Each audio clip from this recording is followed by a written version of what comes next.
പോകുന്നത് ബാലു ഇപ്പോൾ ശ്രീനഗറിൽ ഏത് പ്രദേശത്താണ് ഇപ്പോൾ നിൽക്കുന്നത്? അവിടുത്തെ സ്ഥിതി, അവിടുത്തെ ആളുകളിലേക്ക് തന്നെ പ്രതികരണങ്ങൾ, സുരക്ഷ എത്രത്തോളം ഒരു ത്രിതല സുരക്ഷാ സംവിധാനങ്ങൾ തന്നെയാണ് ഇപ്പോൾ ആ മേഖലയിൽ ഒരുക്കിയിരിക്കുന്നത്? അവിടുത്തെ ആളുകളിലേക്ക് തന്നെ പ്രതികരണം സംബന്ധിച്ച് ഏറ്റവും ഒടുവിലായി മനസ്സിലാക്കാവുന്ന കാഴ്ചകളും വിവരങ്ങളും. പ്രതീക്ഷ, ഈ പഹൽഗാം ഭീകരാക്രമണം നടന്ന് 24 മണിക്കൂറുകൾ കഴിയുകയാണ്. ഏതാണ്ട് ജമ്മു കാശ്മീരിൻ്റെ പ്രധാനപ്പെട്ട തലസ്ഥാനമായ ശ്രീനഗറിലാണ് ഞാനിപ്പോൾ ഉള്ളത്. ഇവിടെ ഈ സ്ഥിതിഗതി സാധാരണ നിലയിലേക്ക് മടങ്ങുന്നു എന്നതാണ് നമുക്ക് ഏറ്റവും പ്രധാനപ്പെട്ട കാര്യം. കാരണം ഈ ഭീകരാക്രമണത്തിൻ്റെ ഞെട്ടലിലായിരുന്നു ഈ കശ്മീർ വാസികൾ പൊതുവെ, പ്രത്യേകിച്ച് ശ്രീനഗറിലൊക്കെ. കാരണം ഈ ടൂറിസ്റ്റ് സീസണായിരുന്നു. ആ സീസണിനിടയിലാണ് ഇത്തരമൊരു ആക്രമണം ഉണ്ടായിരിക്കുന്നത്. അത് കൊണ്ട് തന്നെ ഈ വിനോദസഞ്ചാരികൾ ഇങ്ങോട്ടേക്ക് വരുന്നതിൽ കുറവുണ്ടാകുമെന്ന ആശങ്ക പൊതുവെ ഈ ആൾക്കാർക്കും മറ്റും ഉണ്ടായിരുന്നു, കശ്മീരികൾക്കും മറ്റും ഉണ്ടായിരുന്നു. പഹൽഗാമിലേക്ക് ഇന്ന് ആരെയും കടത്തിവിട്ടിട്ടില്ല. നമ്മൾ ശ്രീനഗറിലേക്ക് പഹൽഗാമിലേക്ക് പോകുന്ന വഴി സംഗം എന്ന് പറഞ്ഞ സ്ഥലം, അതായത് അനന്തനാഗിന് തൊട്ടു മുമ്പ് സംഗം എന്ന് പറഞ്ഞ സ്ഥലത്ത് വെച്ച് ഈ വിനോദസഞ്ചാരികളെയും അതുപോലെ തന്നെ മാധ്യമപ്രവർത്തകരെയും ഒക്കെ തടയുകയാണ് ഉണ്ടായിരിക്കുന്നത്. കാരണം ഈ പഹൽഗാമിൽ ഇപ്പോഴും ഈ കോമ്പിംഗ് ഓപ്പറേഷൻ നടക്കുന്നുണ്ട്. ഈ ഭീകരാക്രമണത്തിൽ പിന്നിൽ പ്രവർത്തിച്ച ഭീകരർ അവർ ഈ പഹൽഗാം വിട്ടുപോയിട്ടില്ല എന്നാണ് രഹസ്യാന്വേഷണ ഏജൻസികൾ പറ്റും കരുതുന്നത്. അതുകൊണ്ട് തന്നെ അവരെ കണ്ടെത്തുന്നതിനായുള്ള കോമ്പിംഗ് ഓപ്പറേഷൻ അവിടെ ഇപ്പോഴും നടക്കുകയാണ്. ആ സാഹചര്യത്തിലാണ് ഈ പഹൽഗാമിലേക്ക് ആൾക്കാരെ നിലവിൽ ഈ വിനോദസഞ്ചാരികളെയോ അതല്ല മാധ്യമപ്രവർത്തകരെയൊക്കെ കടത്തിവിടാത്തത്. ഇന്ന് കേന്ദ്ര ആഭ്യന്തരമന്ത്രി അമിത്ഷാ അവിടെ സന്ദർശിച്ചിരുന്നു.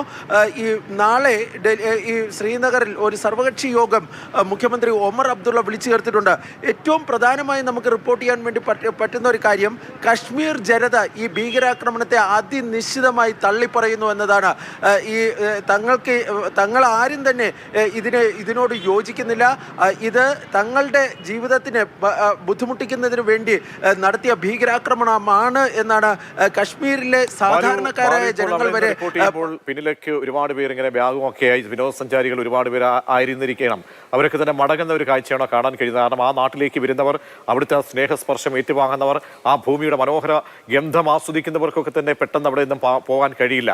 അപ്പോൾ അത്രമേൽ ഇഴചേരുന്ന അവിടുത്തെ ഭൂമികയുമായിട്ട് ഉള്ള ബന്ധം ഒരു നിർബന്ധിത സാഹചര്യത്തിൽ അവർക്ക് അവിടെ നിന്നും ഉപേക്ഷിക്കേണ്ടി വരുന്നു. അപ്പോൾ ടൂറിസത്തിനേൽക്കുന്ന ഒരു തിരിച്ചടി, അതൊക്കെ ആ സംസ്ഥാനം ഉൾക്കൊണ്ട് കഴിഞ്ഞിട്ടുണ്ടോ ബാലു?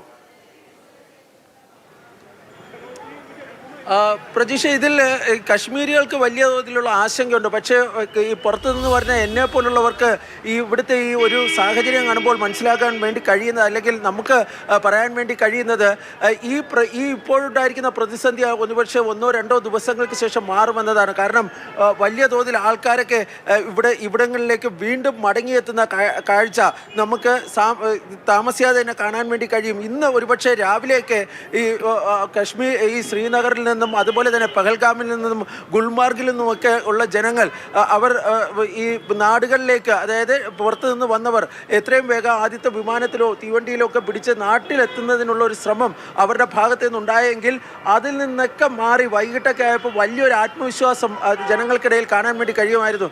ഞാൻ ഏതാണ്ട് 1.5 മണിക്കൂർ മുമ്പ് ദാൽ നദി തടാകത്തിന് സമീപത്തായിരുന്നു.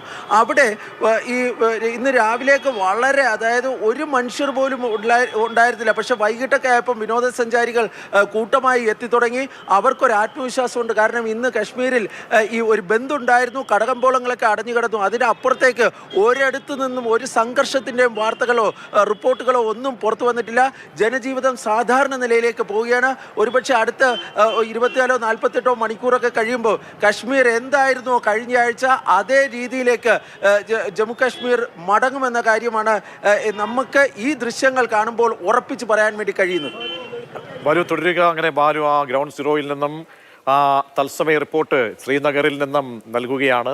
ബാലുവിനെ സംബന്ധിച്ചോളം ബാലു നേരത്തെയും ഒക്കെ അവിടെ പോയിട്ടുള്ള തിരഞ്ഞെടുപ്പ് റിപ്പോർട്ടിങ്ങുമായി ബന്ധപ്പെട്ട് പോയിട്ടുള്ള ഞങ്ങളുടെ പ്രതിനിധിയാണ്. പക്ഷേ ഇപ്പോൾ ബാലു പറഞ്ഞതുപോലെ തന്നെ പെട്ടെന്ന് അവർക്ക് റിക്കവർ ചെയ്യാൻ കഴിയുന്ന ഒരു സാഹചര്യമുണ്ട്. അത്ര ആഘാതം, കഴിഞ്ഞ ദിവസത്തേക്ക് ആഘാതം ഏറ്റിട്ടുണ്ടെങ്കിലും ആ ഭൂമിയെ ഒരിക്കലും അവരെ പറിച്ചു മാറ്റില്ല എന്നതാണ് നമ്മളൊക്കെ തന്നെ കാണേണ്ടി വരുന്ന ഒരു സാഹചര്യം.